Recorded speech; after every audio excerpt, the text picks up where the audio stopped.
intentarem fer una mica de repàs sobretot de què implica la quàntica avui en dia i quins futurs tenim i com afecta els temes de la ciberseguretat, d'una manera que hem demanat que sigui planera, que ho puguem entendre tots, però que no ens quedem tampoc amb les quatre idees. Una mica es demanar als ponents aterrar els conceptes de la millor manera possible. El primer que farem és fer una petita ronda perquè es presenti cadascú d'ells en lloc que jo els presenti. Jo soc, sembla una mica maleducat, però començo presentant-me jo. Soc Núria Castell, soc vicedegana de Presidència, Igualtat i Ètica del Col·legi d'Enginyeria Informàtica a Catalunya. He estat degana de la Facultat d'Informàtica de Barcelona, a la UPC, i m'han encarregat intentar moderar aquests quatre ponents espectaculars que tenim. Comencem? Fem la ronda de presentacions? Sí, bé, bon dia. Primer un plaer per estar aquí, gràcies per convidar-me. Jo soc Jordi García Castillón, diuen, no m'agrada la paraula, però expert en intel·ligència artificial i ciberseguretat. Bé, bàsicament a mi sempre m'he dedicat a la consultoria i formació ciberseguretat i després intel·ligència artificial aplicada a la ciberseguretat i ciberseguretat aplicada a intel·ligència artificial en altres àmbits, i actualment soc CEO de Fibertech, que ens encarreguem del desenvolupament d'A-Brains de diferents àmbits, entre ells ciberseguretat, i eHealth AI, que era CEO de eHealth AI, però eHealth AI passa a ser una marca de Fibertech que la comprem com a Fibertech, i ens encarreguem del desenvolupament d'A-Brains per l'àmbit de la salut. Però bé, el meu focus segueix sent i seguirà sent sempre la consultoria, la formació. Abans el desenvolupament, i ara he canviat la D de desenvolupament per la D de divulgació. M'agrada molt més divulgar i la consultoria que no altres coses que vaig fent.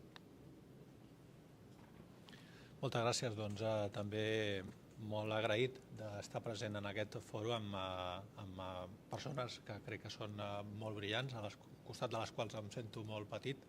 Espero aprendre molt d'aquesta jornada i també intentar aportar un petit gra de coneixement del que hem pogut aplegar amb el temps. Jo soc el Manel Garcia, soc el responsable de la zona nord-est a CIA, que és una companyia del grup Indra. Malgrat que m'he incorporat fa no gaire en aquesta companyia, tinc ja un cert recorregut en el món de la ciberseguretat. També he estat una persona que ha estat involucrada en l'administració pública fa ja uns quants anys.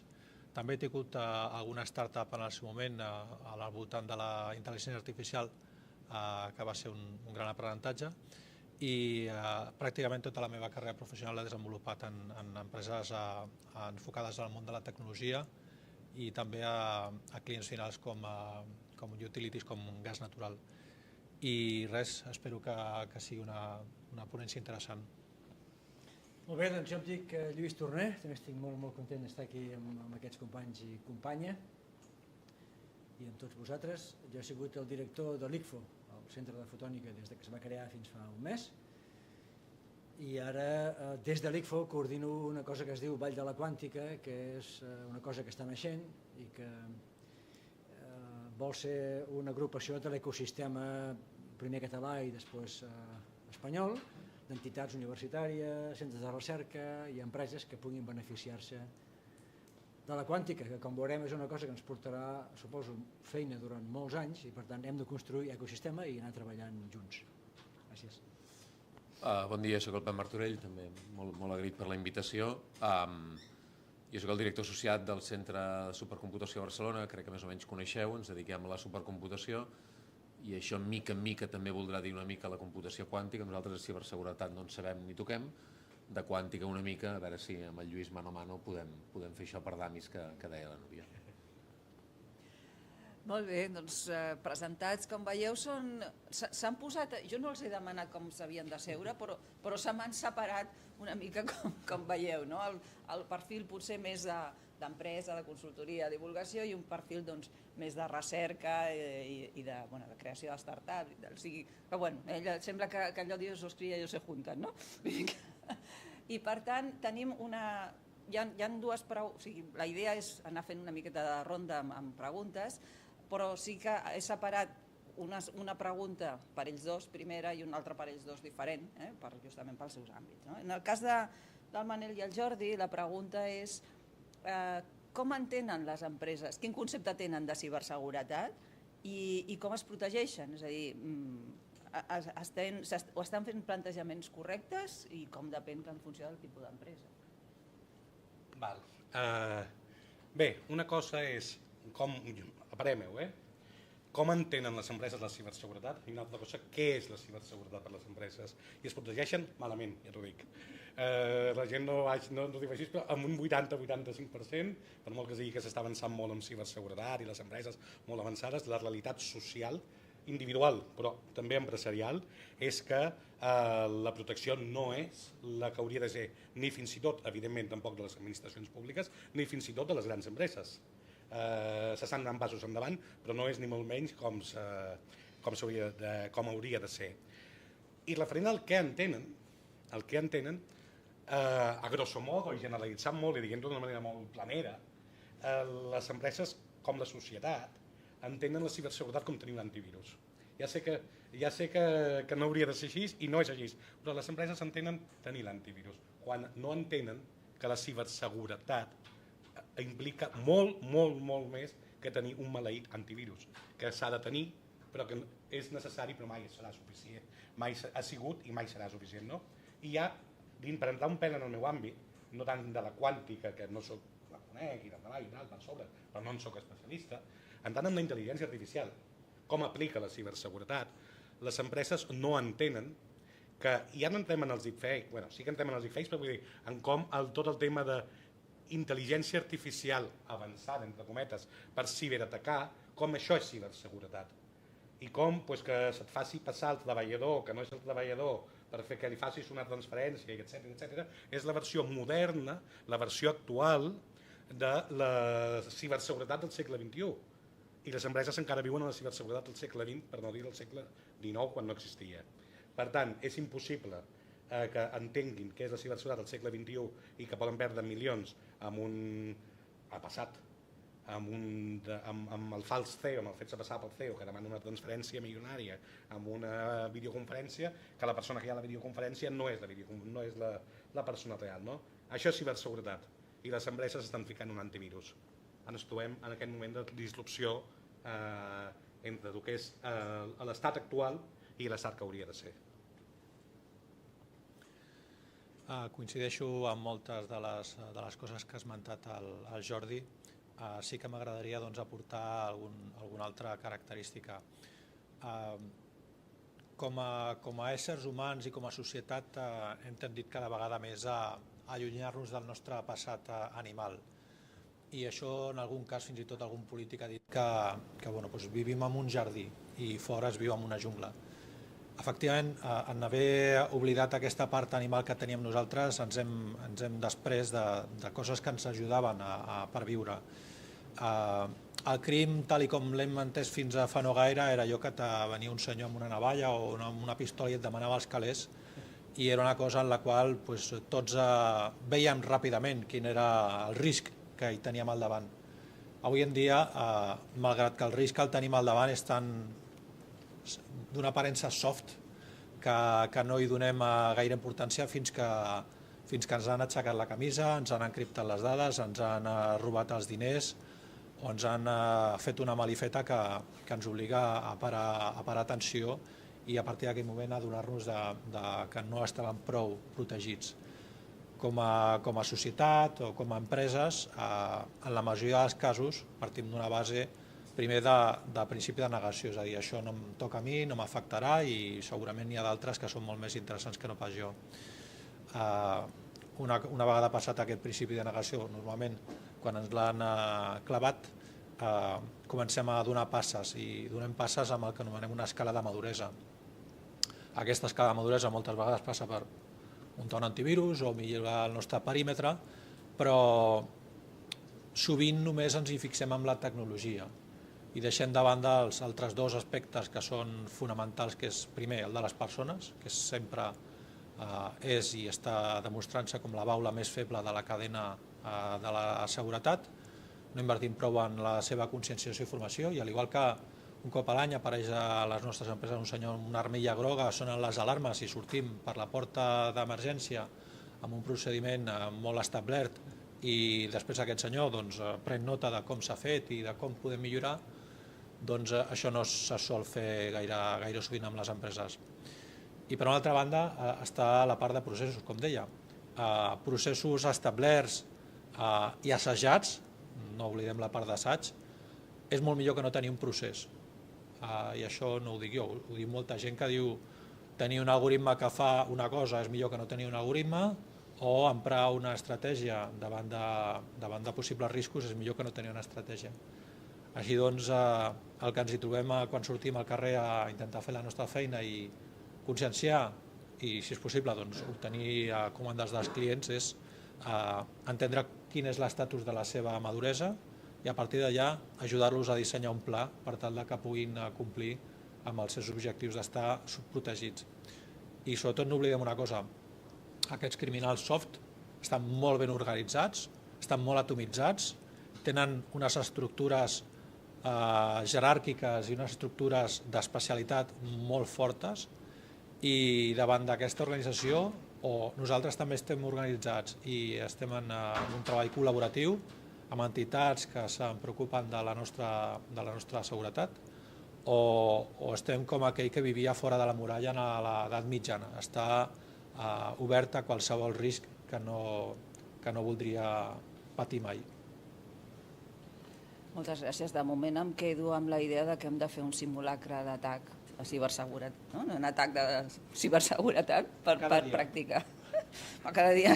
Potser ens passarà com allò de que viene el lobo i després no ens ho creurem, però segurament és bona idea fer això, doncs de tant en tant fer un simulacre i veure com estem de protegits. Canviem una mica de tema, Lluís. Saps que t'he demanat que em facis una breu introducció a la computació quàntica per adults. Molt bé, doncs crec que amb el Pep ho farem a mitges, això. Ara parlem de computació quàntica, no de ciberseguretat, que és una altra cosa, sí? Que potser sortirà més tard. Després ho barrejarem. Perfecte, sí, perquè té un punt de connexió. De fet, el concepte és molt senzill, aviam si aconsegueixo i aconseguim explicar-ho bé, no?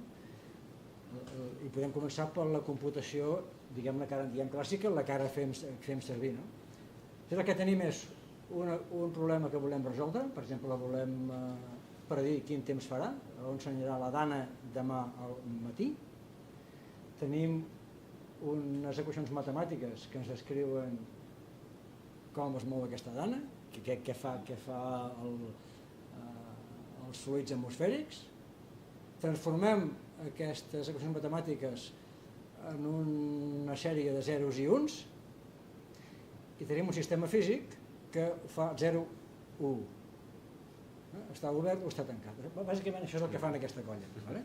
Això seria una mica absurd, excepte que hi ha un sistema físic que jo tinc una mica Intel que diu que la Bíblia es va descuidar de posar que entre el dia 5è i el 6è Déu va crear el silici. Que és un sistema que això de posar-se a 0 i 1 ho fa 1.000 milions de vegades per segon. Hi ha gent que pot posar transistors d'aquests, en pot posar 1.000 milions en un xip i la gent que té diners té mils i mils d'aquests xips. Si tu vas multiplicant et surt que tens un número totalment absurd de gran, de zeros i uns, que pots manipular. I per tant, d'aquesta manera que conceptualment seria difícil que funcionés, avui en dia és el que fem. I podem simular el temps, podem fer AI, podem fer el que sigui, perquè tenim un sistema físic que pot manipular zeros i uns amb quantitats espectaculars. Terabytes en dieu, no, d'això? Petaflops. Petaflops, sí. Bé, això passa en molts problemes, però hi ha alguns problemes en els que, si tu fas aquest mateix recorregut, el número de zeros i uns que et faria falta no són 1.000 petaflops, que això amb més diners ho podries tenir, sinó que et faria falta una màquina com la que té el Pep, que fos tan gran com el sistema solar. Excepte que algú algun dia trobi una forma de fer això més intel·ligent, que això podria passar. Perquè algú trobés una manera de plantejar aquell problema amb zeros i uns, que no fes falta una màquina molt gran, però clar, això fa molts anys que la gent ho prova i ningú se n'ha sortit. Una possible solució per a aquests problemes Alguns d'ells són, per exemple, dissenyar proteïnes, dissenyar fàrmacs. Una possible solució és fer que el sistema físic que calcula no faci servir zeros i uns, sinó que faci servir una altra cosa. I això és el que fan els ordinadors quàntics. De moment els que hi ha són molt senzills, però bàsicament fan servir lleis de la física diferents, radicalment diferents, basades en les lleis de la física quàntica, que no manipulen zeros i uns com fan el Pep i companyia, sinó que fan una altra cosa. Què fan? Això, en fi, no faria falta una mica més de temps i un parell de tasses de te, perquè és complicat, però de fet, com s'ho fan els transistors de silici per manipular zeros i uns, si ho vols saber també és complicat. Hi ha gent que ha d'estudiar uns quants anys per saber-ho. Per tant, això, la quàntica, si vols saber que funciona, t'hi has de dedicar. Però la idea principal és, senzillament, és un sistema físic basats en lleis de la física noves, diferents de les que avui en dia es fan servir, que potencialment per alguns problemes que serien completament impossibles de resoldre amb superordinadors, aquestes màquines potser podran resoldre. Els problemes són problemes particulars, no n'hi ha molts, diguem, però la cosa és que serien impossibles de solucionar amb les màquines del Pep.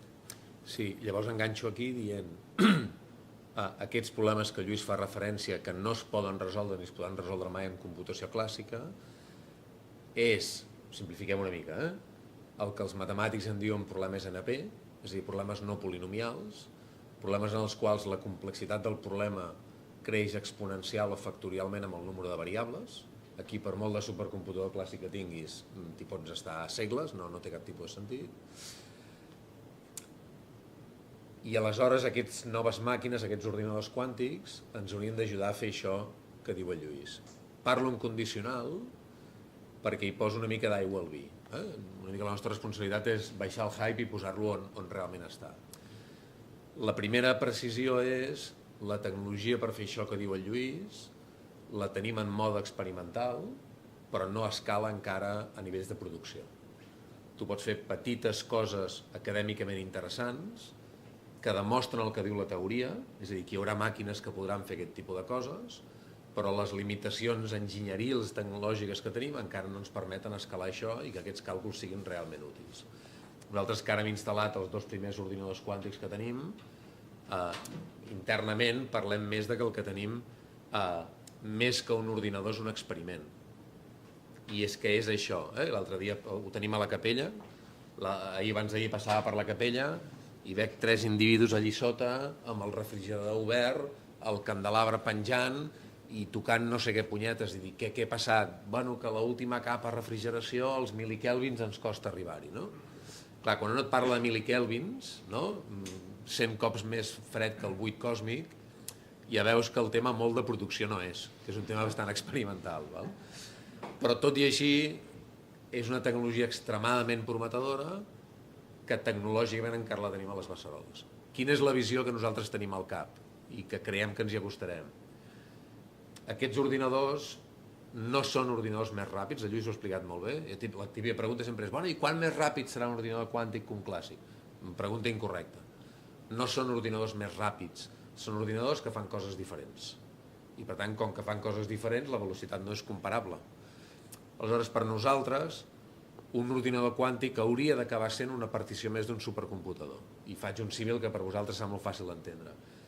Fa 10 o 15 anys, un Mare Nostrum, igual que qualsevol gran ordinador, era essencialment una màquina monolítica basada en CPUs.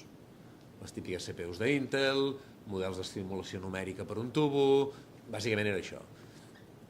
Avui ja no hi ha cap supercomputador que no tingui una partició basada en CPUs i una partició basada en GPUs, que a la vegada també incorporen algunes CPUs a dins per poder fer el control. Perquè ja sabem que hi ha algoritmes que senzillament tenen a veure amb multiplicar matrius i per tant amb intel·ligència artificial que correran molt millor sobre GPUs i algoritmes com els de predir el temps demà que corren molt millor amb CPUs. I amb normalitat hem entès que un ordinador incorpora diferents arquitectures i el cas de tenir és un middleware i uns usuaris sofisticats que sàpiguen programar-ho de tal manera que cada job vagi a buscar quina és l'arquitectura que millor s'adapta. Doncs d'aquí uns anys, jo crec que no molts, tindrem unes QPUs, no? Unes Quantum Processor Units, que és el que avui en diem ordinadors quàntics, que aniran molt bé per resoldre alguns problemes i que no serviran absolutament per res per resoldre altres problemes. La sort que tenim, sort entre cometes, és que totes aquestes tecnologies d'arquitectura són tremendament compatibles. Si tu vols llançar una simulació numèrica contra una GPU perdràs el temps i l'energia i els diners, però si vols fer un càlcul de matrius contra una CPU t'hi pots estar molt de temps, en canvi les GPUs van a tota pastilla.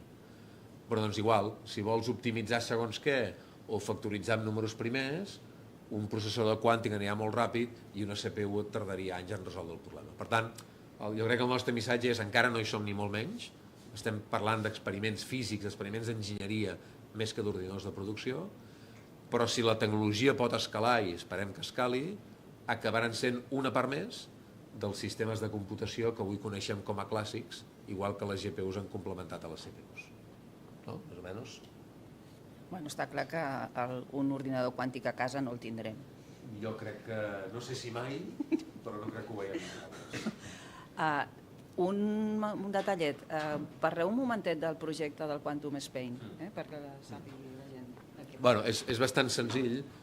El Quantum Spain és una iniciativa del govern estatal fa 3 o 4 anys, que ara s'haurà de complementar amb el projecte a la Vall de la Quàntica. La idea era, i segueix sent vàlida, la computació quàntica està tan lluny encara del mercat que està en un terreny de la recerca i la innovació, per tant intentem finançar-ho des de diner públic, generar un cert ecosistema estatal que pugui cobrir tota la cadena de valor, i això implica des del disseny de xips quàntics, la producció, tota la recerca d'algoritmes, perquè si tens un ordinador quàntic però ningú fa un algoritme que hi corri, doncs és molt bonic però no serveix per res, i tota una part de formació perquè realment es necessita molta més gent formada en aquestes tecnologies pel futur.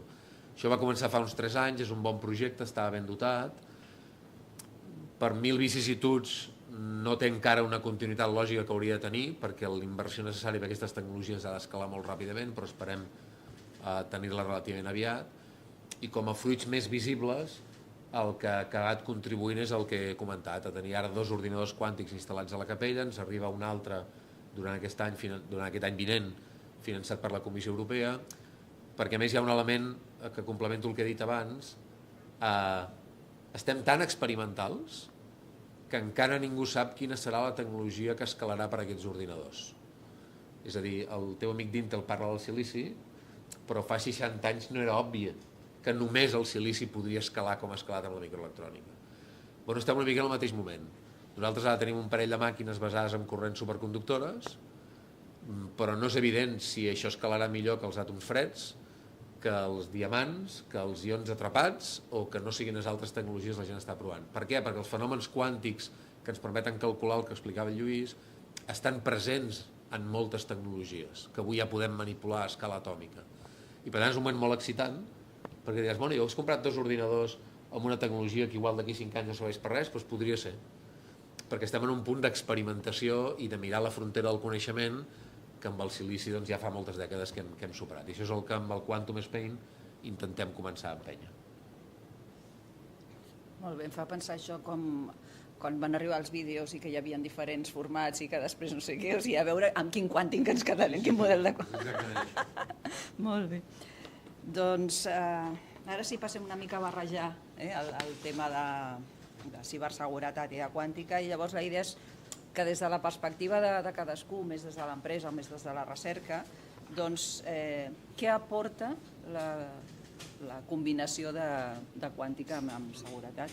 S'està parlant de seguretat, de criptografia postquàntica, però s'està treballant amb simuladors quàntics, perquè ja veiem que els ordinadors quàntics estan encara de prototip. Per tant, com veieu això des de cadascú, des del seu àmbit?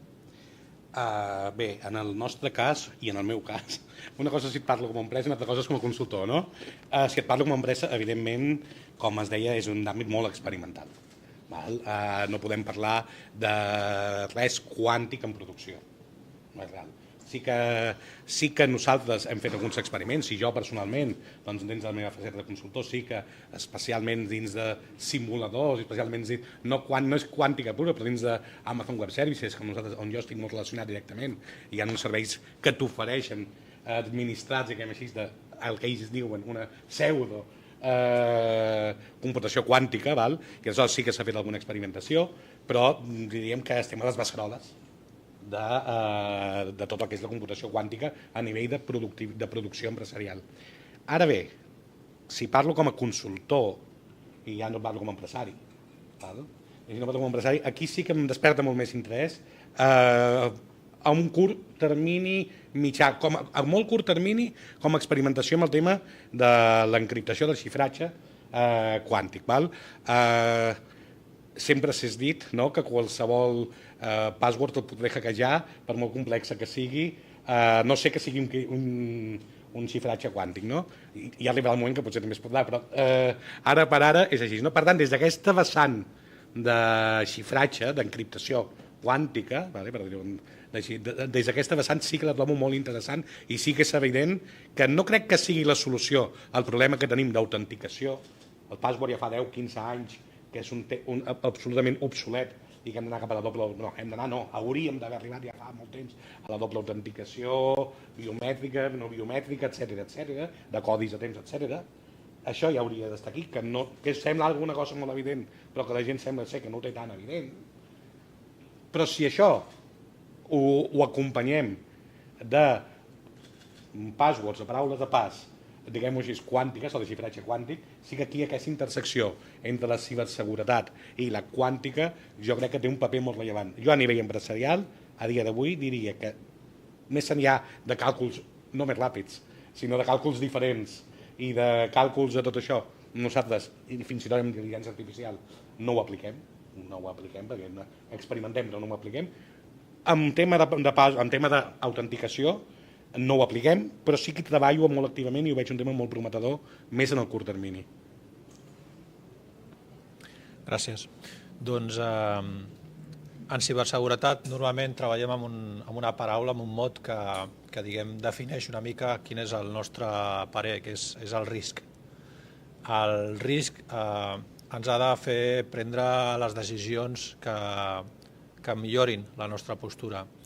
I el risc està que aquests sistemes que avui en dia siguin experimentals esdevinguin productius o semiproductius i, per tant, tot allò que fins ara ens ha permès tenir una confiança amb el que fem servir esdevingui quelcom que ja està com una joguina trencada. Penseu que la companyia en la que jo treballo, SIA, som uns 2.000 professionals a tot el món i aproximadament el 40% del nostre negoci ve dels serveis i solucions d'identitat. La identitat avui en dia entesa com el DNI o com aconseguim que un sistema ens identifiqui com a usuaris autèntics per fer transaccions. La identitat, la firma, les claus criptogràfiques que avui en dia se fan servir de mode comú per bancs o per alguna indústria molt estratègica per la nostra matriu, com és ara Indra, que no descobreixo res si us dic que està molt basada en el món de la defensa, doncs comprometre les claus criptogràfiques que permeten una comunicació segura d'un banc són molt importants, les de la defensa d'un país podem imaginar quin grau tenen. I en aquest sentit, aquest risc ens aboca a investigar què és el que podem començar ja a aplicar per tal que els nostres clients tinguin un grau extra de seguretat. Parlem d'un marc temporal en el qual calculem que aquests atacs de força bruta per trencar les claus actuals l'estem posant en el 2030 i hem d'aconseguir que estiguem el millor preparats possibles per arribar a aquesta data. Per tant, participem en projectes europeus, intentem ja assimilar les normatives o les bones recomanacions que poden fer el NIST o la OTAN i participem també en projectes europeus que ens donen un punt de vista el més avançat possible per tal de poder incorporar totes aquestes solucions en els nostres clients. Així doncs, aquest risc és el que ens ha de moure per tal d'aconseguir que la millor solució que puguem oferir estigui el més aviat disponible. Sí, ostres, sí. Sí, m'agrada molt més el que heu dit, molt, perquè em serveix per emfatitzar un parell de punts. Una cosa que sento dir el Jordi a vegades a la ràdio, que m'agrada molt, que el principal risc no és la tecnologia, sinó que la gent clica a llocs on no ha de clicar. Per tant, això ja... Les persones que ens Sí, i les contrasenyes i aquestes coses. Això segurament és molt més important que la quàntica, perquè anem a llocs que no hauríem d'anar, segurament. No? Però suposant que anem a llocs que hem d'anar, i que cliquem només on hem de clicar, passa el que dius tu, que clar, hi ha un problema de risc. Aleshores, la criptografia actual es basa en algoritmes matemàtics, en problemes que en teoria són molt difícils de resoldre. Per tant, tu pots encriptar les teves claus quàntiques d'una manera que si algú te les volgués desencriptar, li faria falta una màquina com la que té el Pep, que treballés durant 1000 anys. I per tant, com que d'aquí 1000 anys tots serem calbs, no només jo, doncs ja no hi ha problema, diguem, no? Una cosa que els ordinadors quàntics faran el dia que n'hi hagi un que sigui prou potent serà trencar els trucs matemàtics que es fan servir avui en dia per a algun tipus d'encriptació amb un temps raonable.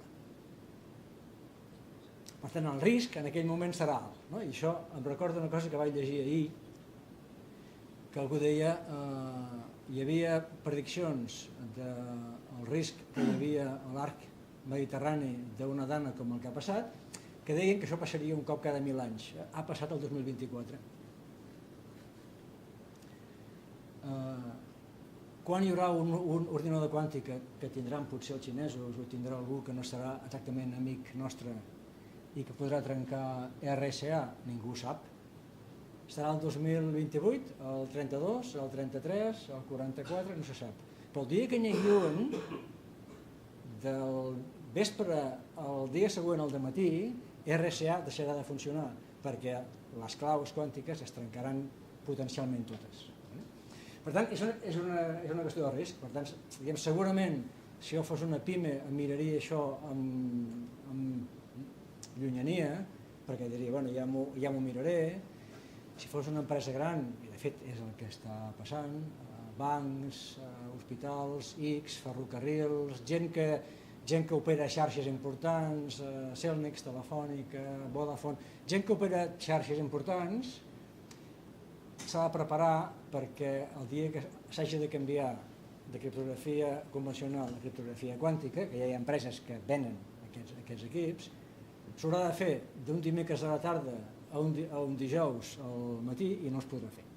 Per tant, o t'has anat preparant i has anat equipant i has anat tenint subsistemes que funcionin amb ciberseguretat quàntica, ho tindràs un problema. I per tant, la gent que té dades significatives i són prou grans ja està instal·lant proves de concepte, està comprant equips quàntics, hi ha alguna empresa nostra, catalana en aquest cas, que ven aquests equips perquè la gent ho vagi provant. La gent de ciberseguretat, jo tots els que conec són senyors, alguna senyora, però en general senyors, molt conservadors. Molt seriós, ells no canvien les coses així fàcilment perquè han de ser gent conservadora, diguem, i segurament fan bé, però molta gent d'aquests que operen xarxes que tenen dades molt importants, sense que es noti molt, estan fent proves de concepte per anar instal·lant claus quàntiques per al dia que hi hagi un problema amb RSA. Jo ja he dit que de ciberseguretat no en sé, però el que voldria afegir és l'actitud que descriu el Lluís, crec que està bé que sigui en general per totes les tecnologies quàntiques. És a dir, la tecnologia quàntica acabarà afectant les comunicacions, la ciberseguretat, abans hem parlat de la computació, es pot aplicar als materials, a la sensòrica, 1000 coses. Tot té la mateixa pinta, coses molt emergents i molt disruptives, però encara no. Val? I llavors em sembla una actitud intel·ligent, sobretot per les grans companyies, la que diu el Lluís. Jo recordo una vegada el president d'una companyia d'aquestes grans importants em deia: escolta, m'han dit que ens hem de comprar un ordinador quàntic. Una conversa informal, i jo li vaig dir, home, jo el que em compraria són entrades a primera fila de l'espectacle. És a dir, encara no està la tecnologia per entrar en producció, ni per temes de comunicacions, ni de còmput, etc. Però sí que és veritat que el dia que entri, el canvi serà molt ràpid. En el tema de les claus ho has explicat molt bé, però el dia que tu puguis factoritzar números primers o optimitzar certs algoritmes en temps rècord, des de la planificació de rutes per logística fins a l'optimització d'actius amb una cartera, hi haurà moltes coses que canviaran i canviaran molt ràpid. D'un dia per l'altre no et podràs activar, no et podràs preparar, i el primer que ho faci pot disruptar sectors econòmics sencers. Per tant, em sembla una mala idea fer inversions ridícules en tecnologies quàntiques que encara no estan madures, això forma part de l'àmbit de la recerca, però em sembla una molt bona idea com a companyies, com a sectors, preparar-se, entendre-ho, comprendre, veure en quins punts el meu negoci es pot disruptar o es pot veure disruptat, i el dia que arribi la tecnologia, com bé diu el Lluís, no tenim ni la menor idea de quan serà i estigui madura, aquell dia que tu puguis ser el primer que puguis fer un pas endavant. Puc dir una altra anècdota que em va fer molta gràcia i té a veure amb això. Uns inversors que ens van venir a veure no fa gaire, potser un parell d'anys ens van dir, escolta, això de la quàntica podria servir per accedir a la informació de la borsa de Nova York alguns mil·lisegons abans que els altres, i vam dir, si servís ja ho faríem nosaltres, no t'ho haguéssim dit, perquè, clar, sembla poquet, però accedir a la informació de com es mou l'estoc a Nova York 3 mil·lisegons abans que els altres, Són molts diners. sí, no cal fer res més. Això no es fa amb quàntica, desgraciadament. Però, és a dir, lliga amb el que deia el Pep, diguem, o sigui, això no passarà, no es pot teleportar aquesta informació de Nova York cap a Barcelona i cap a Madrid, però algunes d'aquestes coses que sí que es poden fer, en particular trencar codis criptogràfics, potser optimitzar carteres de valors més ràpids que amb CPUs, això passarà. El que no sabem és si passarà demà, si passarà d'aquí 5 anys o 6, diguem. I estar-hi preparat, m'ha agradat això de tenir entrades a primera fila, jo crec que... És un món molt divertit i és interessant ser-hi, però no cal fer més que això. És molt bon. Les entrades a primera fila estan obertes a la compra o...? Perquè realment crec que és un missatge molt important, de dir, i sobretot això, d'estar preparats i a veure què. Per deixar uns minutets al públic fem una última ronda i sabeu que la pregunta per l'última ronda és què esperem que ens aportin les tecnologies quàntiques en els propers anys? Bé, jo més que què esperem que ens aportin les tecnologies quàntiques per tancar i lligant-ho... Espero que ens aportin a nivell de ciberseguretat el tema del xifratge quàntic i postquàntic, etc. Però jo vull tancar amb una reflexió que aplica a la quàntica, però no només a la quàntica, i és que entenguem com a societat que la ciberseguretat no és una cosa tècnica, sembla paradoxal, tots som tècnics o tal, però la ciberseguretat no és una cosa tècnica, sinó que és una cosa social, és un aspecte social. I acabarem amb un exemple molt ràpid que va lligat amb el que diu que li agrada quan parlo a la ràdio, però és que sempre fico bastant el mateix exemple, o exemples molt similars, perquè crec que són molt entenedors, i especialment amb la temàtica d'avui crec que és clau entendre-ho, no? Podem ficar la quàntica més avançada, podem ficar la intel·ligència artificial més avançada i podem aplicar la ciberseguretat més robusta, però si no defensem la baula més feble, que és la persona, i això requereix formació, capacitació, etc., tota la resta no servirà, mai. I això em serveix amb un exemple. Com li diem, el de la ràdio, com li diem a la senyora Maria que el seu net, la senyora Maria, una àvia de 80 anys, de 75 anys, que el seu net Manel ha tingut... El seu net Manel ha tingut una la truca, aparentment el seu net Manel la truca, li demana que li enviï 300 euros perquè s'ha caigut amb la moto. Com li dius a la senyora Maria que el seu net, que sembla ser per WhatsApp el seu net Manel, que sona com el Manel, no és el Manel perquè és una intel·ligència artificial? Això no té una resposta tècnica, això té una resposta social. Per tant, la ciberseguretat, la quàntica, la intel·ligència artificial i tot el que vulguem aplicar, tots som tècnics, tots busquem respostes tècniques, tots treballem la tècnica, però al final tot acaba sent una qüestió social. I això és el que la societat i tots hem d'entendre. Si ho abarquem des d'aquesta vessant merament tècnica, que l'hem de seguir aplicant nosaltres, però de cara a la gent s'ha d'entendre que és social, social i social. Gràcies. Bueno, pots dir, Manel, ja saps que entre Garcies ens podem dir el que vulguem.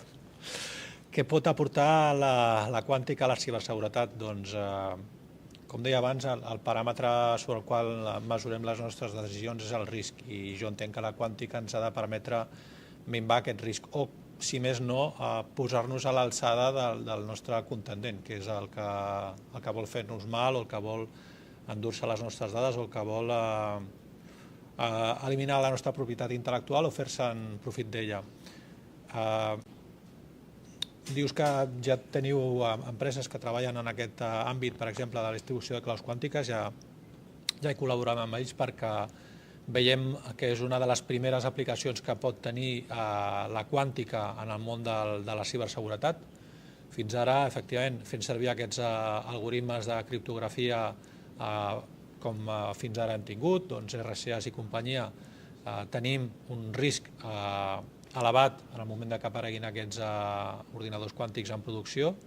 Per tant, començar a fer servir claus quàntiques és una molt bona idea i és una cosa que ja estem practicant i que jo crec que hi ha molt bona recepció al mercat i de fet s'està donant molt d'èmfasi en companyies d'aquest estil, de manera que esdevindrà quelcom bastant popular d'aquí no gaire i certament és quelcom bastant senzill, perquè al final el mecanisme que distribueix les claus pots arribar a substituir-lo per un de distribució de claus quàntiques i sembla bastant fàcil i evident aconseguir que com a mínim la teva xarxa incorpori aquests algoritmes que el dia que arribi un ordinador quàntic ja tindrà com a mínim un nivell de complexitat com el que hi ha fins ara amb la lògica booleana i les CPUs i les GPUs contra els mecanismes d'algoritmia coneguts. Així que aquest seria segurament un dels primers paràmetres que la quàntica pot ajudar a la ciberseguretat.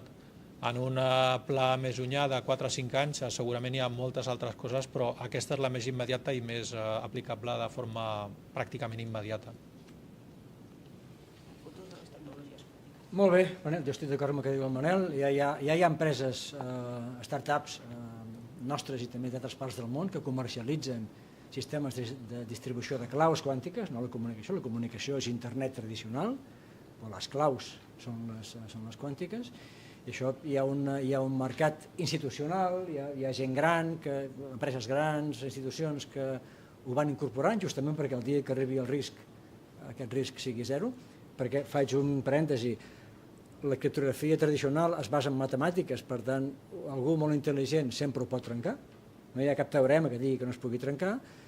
La criptografia quàntica es basa en lleis de la física, per tant, tota la física que sabem és mentida, cosa que també podria passar, però jo diria que és improbable, o no es pot trencar. No és que hi hagi un soviètic que sigui molt intel·ligent i que pugui trencar, no, si la física que sabem és certa, no es pot trencar. Això ja està en el mercat. Hi ha altres àrees que també estan arribant al mercat que són molt prometedores. Hi ha els sensors quàntics, sensors biomèdics quàntics, alguns dels quals no pretenen fer coses que no es pugui fer avui en dia amb una ressonància o amb un TAC o amb un PET, però que es pugui fer el que avui en dia es pot fer amb una ressonància, amb un TAC o amb un PET, però en lloc amb un aparell que ocupa tota una habitació i val 2 milions d'euros, que sigui una capsa de sabates i costi 100.000 euros. Això hi ha algunes empreses, també spin-offs, al món que estan comercialitzant aquestes coses, també en tenim una nosaltres, que això que fan, detecten coses, en aquest cas neuroimatge, fent servir principis quàntics, i per tant amb una física diferent. Hi ha també una altra àrea, que és la de materials quàntics, on també hi ha un gran recorregut, perquè aquí es tracta, diguem-ne, en termes una mica informals, diguem, de dissenyar materials, incloent tot tipus de materials, és a dir, fer química basada en principis quàntics. Això torna a ser un nou paradigma i també hi ha molta gent que hi està treballant i pot ser que això arribi al mercat també relativament aviat.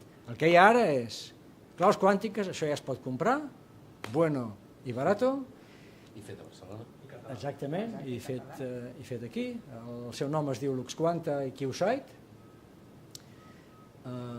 I sensors quàntics per medicina que també aviat es podran comprar. I el que voldria complementar és el que no ens aportaran les tecnologies quàntiques. És a dir, en computació ja he dit el que sí ens aportaran. Serà una nova arquitectura computacional que complementarà les CPUs i GPUs per un altre tipus de problemes matemàtics.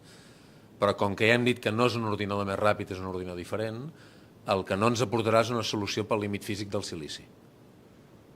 És a dir, portem 6 dècades creixent exponencialment seguint la llei de Moore i tot el que hi ha al darrere, però estem imprimint transistors a 3 nanòmetres, alguns ja fan fàbriques que baixaran a 2 o 1,8, alguns diuen que potser arribem a 1 nanòmetre, bueno, i s'acabarà per una qüestió purament física perquè no quedarà espai per posar àtoms de silici allà dins. Per tant, el futur de la computació clàssica des d'un punt de vista físic dependrà d'altres tecnologies diferents al silici, i potser els xips quàntics que avui fan portar a l'avantguàrdia poden tenir un paper. Fotònics, perdona. Dependrà molt d'arquitectures computacionals, millors softwares stacks, eficiències de procediments, però no ens ho aportarà la computació quàntica, que serveix, com hem dit abans, per una altra cosa. Molt bé, doncs deixeu-me resumir 2 cosetes que jo crec que són molt importants. Preparar les persones pel tema de seguretat a tots els nivells i preparar les empreses per aquest futur que no sabem si serà més proper o més llunyà, però que efectivament s'han de preparar les empreses i començar a fer servir aquestes tecnologies d'encriptació quàntica que ens assegurin un futur segur, perdoneu la redundància, de les dades. I deixeu-me afegir que a Barcelona tenim un hub quàntic espectacular. Vull dir, tenim l'ICFO, tenim el BCC, tenim grups de recerca molt potents a l'Autònoma, també hi ha gent a l'UPC que col·labora, tenim empreses, o sigui que tenim aquí un caliu que jo diria que a pocs llocs del món el tenim. Tenim fins i tot formació a nivell acadèmic, a nivell professional, per tant jo crec que amb això estem relativament ben posicionats, no sé si em corregireu, però crec que estem una mica vigilant, no? I que sí que jo crec que tenim aquesta entrada de primera fila de moment. Uns minutets si algú vol fer algun comentari. Vale, doncs vinga. Us vull passar perquè si no Sí, a veure, un parell de preguntes. Tots heu parlat molt de les claus quàntiques i suposo que deu ser algo complicadíssim, però no heu apuntat, o sigui, no tinc ni idea de per on van els tirs. No sé si podríeu fer una pinzellada d'en què es basa la idea, no? Perquè entenc que l'ordinador quàntic sí que, imagino, ja heu dit, és complicadíssim, però poder tenir ja una clau quàntica no entenc per on van els tiros. I un altre era un comentari. He escoltat últimament ja que hi ha gent que està amagatzemant o comprant dades encriptades esperant el dia que es puguin desencriptar. No sé si d'això també podeu dir alguna cosa.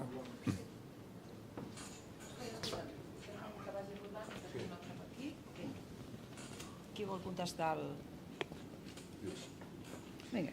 Sí, la primera no te la respondré perquè ens faria falta molta estona. Et diria una cosa que no entendríem i per tant no... És molt fàcil, però t'has d'agafar una tassa de te i més tu que ets un expert, una tassa de te i un parell d'horetes i veuràs. Però ara que no podria dir-ho, perquè és molt fàcil. Però això que has dit, això sí que m'agrada molt, perquè sí que hi ha molta gent que ho està fent. Hi ha gent que està espiant dades, les guarda, i dades que la gent no vol, que converses, coses, informació, patents, IP, no només xafarderies, coses que són realment industrialment importants, coses de governs, d'indústries, que estan guardant perquè el dia que puguin trencar RSA les podran trencar. Això està passant, efectivament. Per tant, la gent, les empreses que tenen aquestes dades o entitats que tenen aquestes dades que de fet es volen assegurar que això no passi, són algunes de les que ja estan posant encriptació quàntica en aquest moment.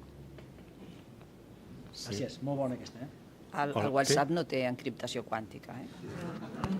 Em sembla que no funciona, o sí que funciona aquest? No, és que no és un altaveu, és simplement perquè la connexió cap a l'streaming funcioni. Bon dia a tothom, em dic Jaume Figueres, treballo per Nokia i ja portem molt de temps també treballant per les xarxes segures, les que anomenem Quantum Safe Networks. Tinc una bona notícia i 2 reflexions, encara que m'han fet spoiler ja, perquè una de les reflexions era precisament això de agafar les dades i guardar-les. La bona notícia és que ja existeixen solucions que ajuden a que les xarxes siguin quantum safe. I podeu buscar a Google, busqueu Lintia Nokia i us sortirà una prova que acabem de fer aquest mes d'octubre, que és una xarxa amb la que participa LuxQuanta, precisament, on es fa una generació i distribució de claus quàntiques per fer xarxes segures. O sigui que coses se'n poden fer. M'ha agradat molt el jardí, perquè és veritat que sembla que visquem en un jardí. Nosaltres a Nokia intentem viure a la selva i entendre quines són les bèsties i els animals que hi ha a la selva. S'ha parlat d'una perspectiva de quàntica molt civil, però és que el Q-Day que veiem nosaltres, que és el dia quan hi hagi un ordinador quàntic rellevant criptogràficament, no es dirà. Qui ho descobreixi, hi haurà un temps que això estarà amagat a la selva. Molt bona. I seguirà fent el Harvest Now Decrypt Later, però ja estarà desencriptant. I al món occidental això ho pot més o menys tenir, perquè som democràcies consolidades i ho podem tenir més o menys controlat, amb aquestes aplicacions que van més enllà dels estaments democràtics i socials consolidats, però hi ha altres geografies que això no passa. Per tant, ens enfrontem a animals molt ben estructurats i molt ben dirigits amb unes agendes geopolítiques molt concretes. I aquesta és la selva que tenim. Aleshores, aquesta ruptura, aquest Q-Day que nosaltres, hi haurà un Q-Day fosc i un Q-Day públic. El Q-Day públic passarà 3, 4 o 5 anys després que hagi passat el Q-Day, diguéssim, inicial. I aquest Harvest Now Decrypt Later, que és anar agafant les dades, perquè hem d'entendre que les dades tenen una vida útil. El meu PIN de la meva targeta dura tant de temps com quan el modifico. Però les meves dades biomètriques, les meves dades com a ciutadà, el meu registre mèdic, els meus antecedents si tinc penals, secrets d'estat, joies de la corona de les empreses, tot això que se'n diu informació rellevant pot durar 20, 30, 40, 50 anys. I això té un valor de mercat. Si jo me'l guardo, que l'estorage és baratíssim, perquè ara per 4 duros m'ho guardo, puc fer un negoci, és com tenir or en un banc i algun dia el podré convertir en diners. Això hem de ser molt conscients. Per això nosaltres les empreses les convidem a que primer facin una reflexió de quines són les seves vulnerabilitats, quina és la informació que estan gestionant, què podria ser susceptible de ser un Harvest Now Decrypt Later, que és aquesta storage d'informació, i que activin ja procediments a dia d'avui on la vàlvula més feble és la persona, però que activin ja activitats que els facin estar en una situació més segura, encriptació simètrica, quantum key distribution, etc. I la bona notícia és que això ja s'està fent en grans empreses. Era la reflexió final que volia. Gràcies. Hi ha un comentari breu i ens anem al cafè perquè si no m'estiraran de les ulleres. Pel Pep Martorell, quan arribem al límit aquest físic del silici? Els que en saben diuen 2 generacions, que és una manera de donar massa cosa, perquè la generació pot ser 4 o 5 anys o el que sigui. No sé. Mira, deixa'm dir una altra manera. L'última xerrada que vam tenir amb el Pat Gelsinger, el president d'Intel, ella va dibuixar un roadmap i el roadmap per incrementar capacitat de computació essencialment ja no passa per reduir la mida dels transistors. La majoria de les companyies grans ja treballen amb la hipòtesi que estem on estem. Potser tindrem un per 2 o un per 4, vale, d'acord, però es pot millorar tant en la velocitat input-output de les dades amb l'estorage, amb la millora del software stack amb no sé quina història, amb la xarxa de comunicació, amb no sé quina geometria, que cada factor d'aquests ara és el que permetrà créixer, baixar, jo crec que 1,82 nanòmetres potser ho veurem en 4 o 5 anys, però no sé què més hi ha després. Però vaja, hi ha altres estratègies, perquè si ens baséssim només en això, és que el negoci acabaria aviat. Ja no tindríem un altre Mare Nostrum, no sé què. Doncs, si és un comentari molt breu, si no el deixem pel cafè. Sí? Està? Doncs, de totes maneres, ara tenim el coffee, o sigui que, i ells estaran aquí, espero que no s'escapin, i podem continuar comentant. I moltíssimes gràcies i espero que hagi servit la sessió per l'objectiu.